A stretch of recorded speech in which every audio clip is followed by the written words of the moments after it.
Sudah, silakan. Sebelumnya, Assalamualaikum warahmatullahi wabarakatuh.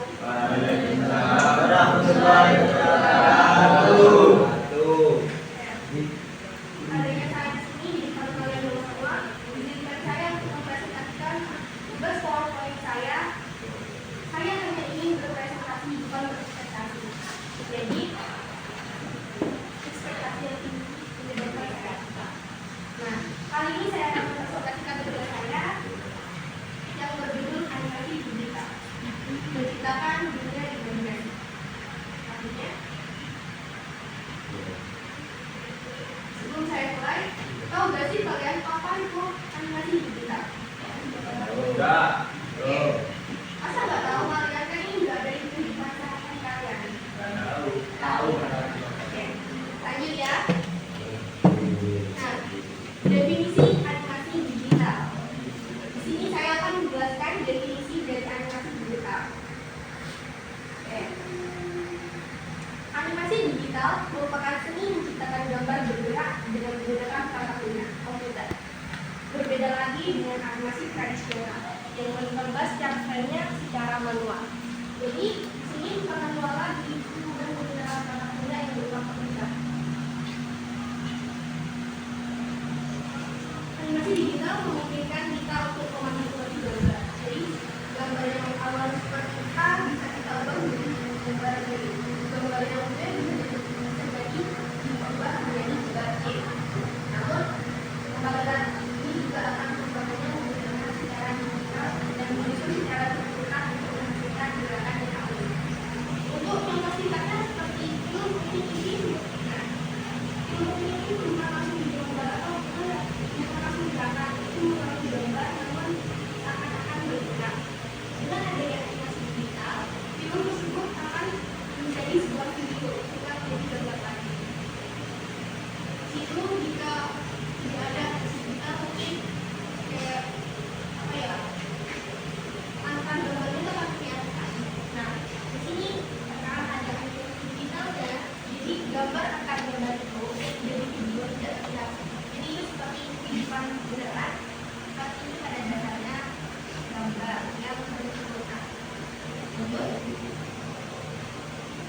Nah, mengapa animasi digital begitu populer?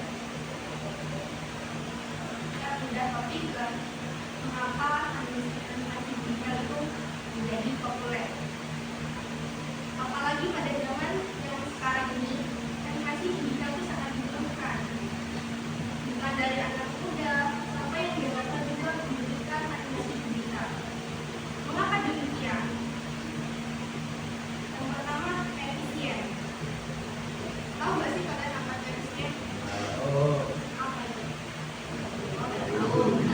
Jadi, efisien itu melakukan sesuatu dengan cepat. Dengan adanya animasi digital, kita bisa mengerjakan pekerjaan kita tuh lebih cepat. Kadang seharusnya pekerjaan itu selesai dalam waktu 1 jam, kita bisa menyelesaikan pekerjaan tersebut dalam 30 menit atau enggak 15 menit bisa selesai. Jadi, animasi digital itu sangat berpengaruh pada zaman sekarang. Dalam hanya waktu yang berasa dipakai.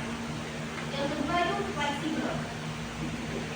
Nah, fleksibel itu adalah dimana kita tuh bisa mendapatkan hal tersebut secara cepat.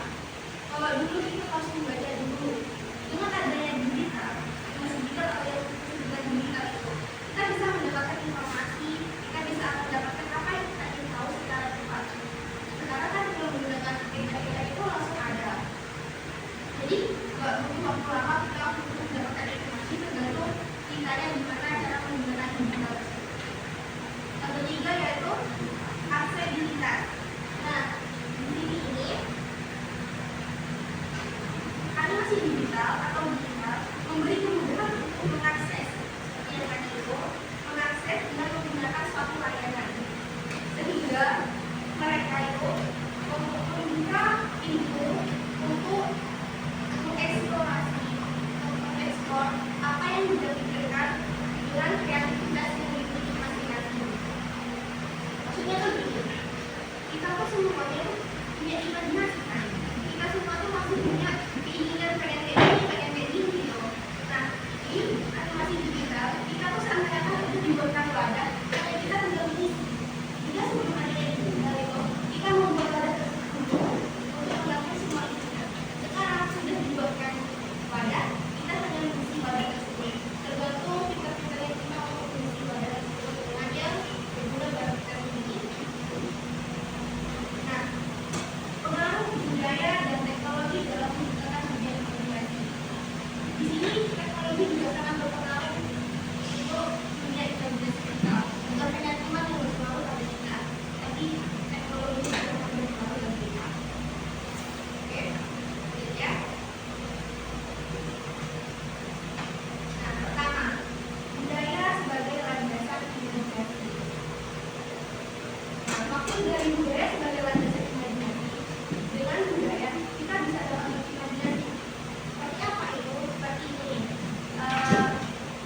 teknologi ini. Jadi apa yang kita pikirkan kita bisa menjadikan objek ini.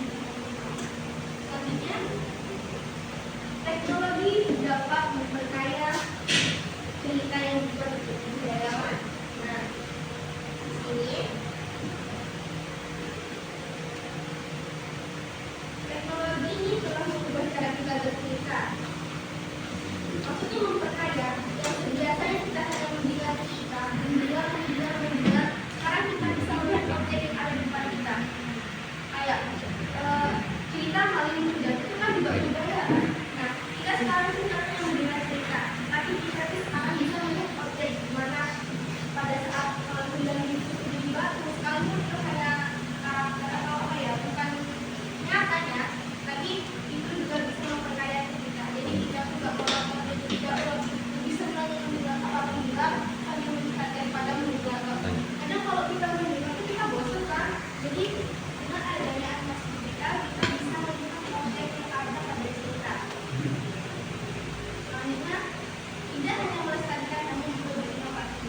Jadi cerita yang kita buat itu bukan hanya itu saja, tapi kita bisa berinovasi dengan apa yang kita berikan kita bisa objekkan pada anak-anak tersebut. Selanjutnya, budaya fondasi imajinasi. Nah, ini barusan saya jelaskan. Budaya bisa sebagai lain bisa dan simbolnya menjadi fondasi bagi dunia imajinasi penggambaran dari dewa-dewa Yunani. Paling halus dalam budaya Indonesia adalah contoh data bagaimana budaya memberikan bahan baku bagi imajinasi. Seperti contohnya di gambar tersebut. Gambar tersebut menggambarkan apa? Menggambarkan bidadari kan? Itu juga diambil dari cerita rakyat. Itu bidadari yang mandi di sungai. Nah, dari situ kita akan membayangkan adanya bidadari yang mandi di sungai dengan menggunakan selendang yang berwarna-warni. Nah, warna-warni kita bisa diaplikasikan ke dalam warna. Jadi kita bisa menggambarkan itu dari apa yang kita lihat. Kita juga ada di masa itu kan. Ini kan fiksi, animal gitu kan. Nah, jadi kita sekalipun kita nggak ada di pada masa itu, kita bisa membayangkan, kita bisa melihat, oh ini ya, oke ini ya ternyata ibu bidadari dengan ibu selendang yang berbeda-beda gitu. Nah, selanjutnya pengaruh animasi digital terhadap masyarakat. Animasi digital bukan hanya untuk kita, bukan hanya untuk pelajar kita. Pengaruh animasi digital juga bisa masyarakat banyak. Yang pertama sebagai hiburan, itu kayak tadi saya contohkan ya udah apa dan jauh-jauh gitu ya FPV. Sekarang juga FPV juga kayak gitu. Bahkan anak belasan tahun juga tunjukkan itu sebagai hiburannya. Selanjutnya yaitu pendidikan. Mengapa di sini animasi digital sangat berpengaruh pada pendidikan? Kebanyakan untuk sekolah-sekolah saat ini menggunakan digital dalam pembuatan tugas atau dalam pembuatan tugas seperti buat tugas ini, buat brosur atau buat pamflet itu juga menggunakan animasi digital. Jadi kita sudah punya wadah untuk membuatnya, kita tinggal tidak berekspresi untuk ekspor apa yang kita imajinasikan. Yang ketiga yaitu budaya. Seperti yang sudah saya sebutkan yang tadi itu, jadi kita tuh bisa melestarikan juga bisa berinovasi dalam pengaruh animasi. Yang keempat yaitu ekonomi. Animasi digital itu sangat berdampak pada ekonomi. Seperti teman-teman kita, apa ya? Kita itu bikin brosur, bikin pemasaran. Ekonomi ini kan memasarkan produk. Apalagi pada masanya ini orang-orang tuh nggak bakal langsung tempatnya untuk dibeli. Jadi kita menggunakan apa? Membuat brosur tentang apa yang kita buat untuk dipasarkan. Dan itu menggunakan digital juga. Dan juga kan dipromosikan ke IG, ke WhatsApp, kan? Jadi sekarang itu apa-apa sudah digital. Bahkan jualan pun sekarang kan kalau digital juga. Nah, proses pembuatan animasi digital. Di sini ada beberapa tahap. Yang pertama, konsep dan storyboard. Yang kedua, desain karakter. Yang ketiga, animasi. Yang keempat, rendering. Yang kelima yaitu editing. Proses pembuatan animasi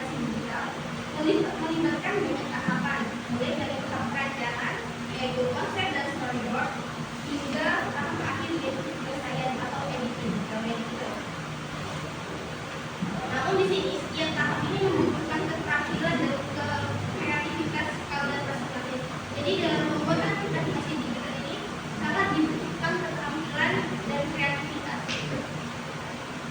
Jadi dengan adanya kreativitas itu kita bisa buat semacam inilah garis atau enggak kebutuhan lapangan samping itu. Jadi kita tuh bisa menggunakan kreativitas kita untuk desain animasi yang cantik.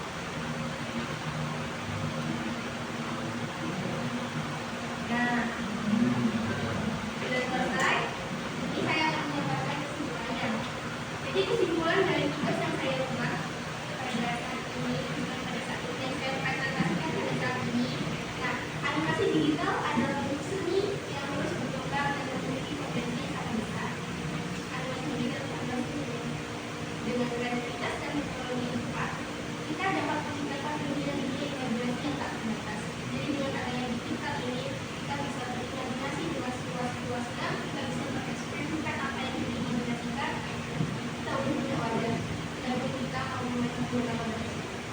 Mungkin hanya itu yang dapat saya sampaikan. Kurang lebihnya mohon maaf jika tidak saya masih benar.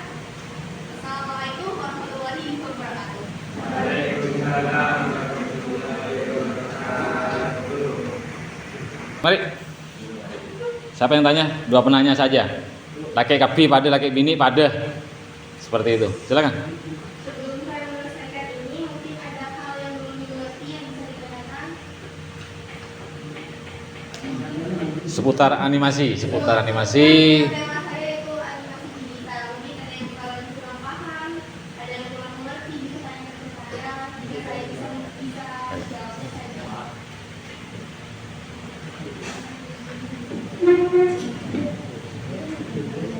Zain mungkin, Husin. Silakan nak. Tentang animasi. Animasi digital. Progresnya seperti apa gitu. Silakan, Cece ya. Oke, silakan ya. Ya, silakan. Tentang barusan animasi digital. Nah, itu kan banyak fungsinya juga kan. Nah, kalau misalnya animasi digital ini disalahgunakan kan gimana? Oke, bagus. Ini kan pertanyaannya gimana kalau animasi digital ini disalahgunakan? Nah, kembali lagi apa kata saya tadi, kita itu udah punya wadah. Tinggal bagaimana kita mau mengisi wadah tersebut. Jika disalahgunakan, ruginya bukan di saya tapi di kalian sendiri. Gitu. Kita ini apa ya? Kita hidup udah dipermudah, tapi kita sendiri yang mempersulit. Tidak mungkin itu yang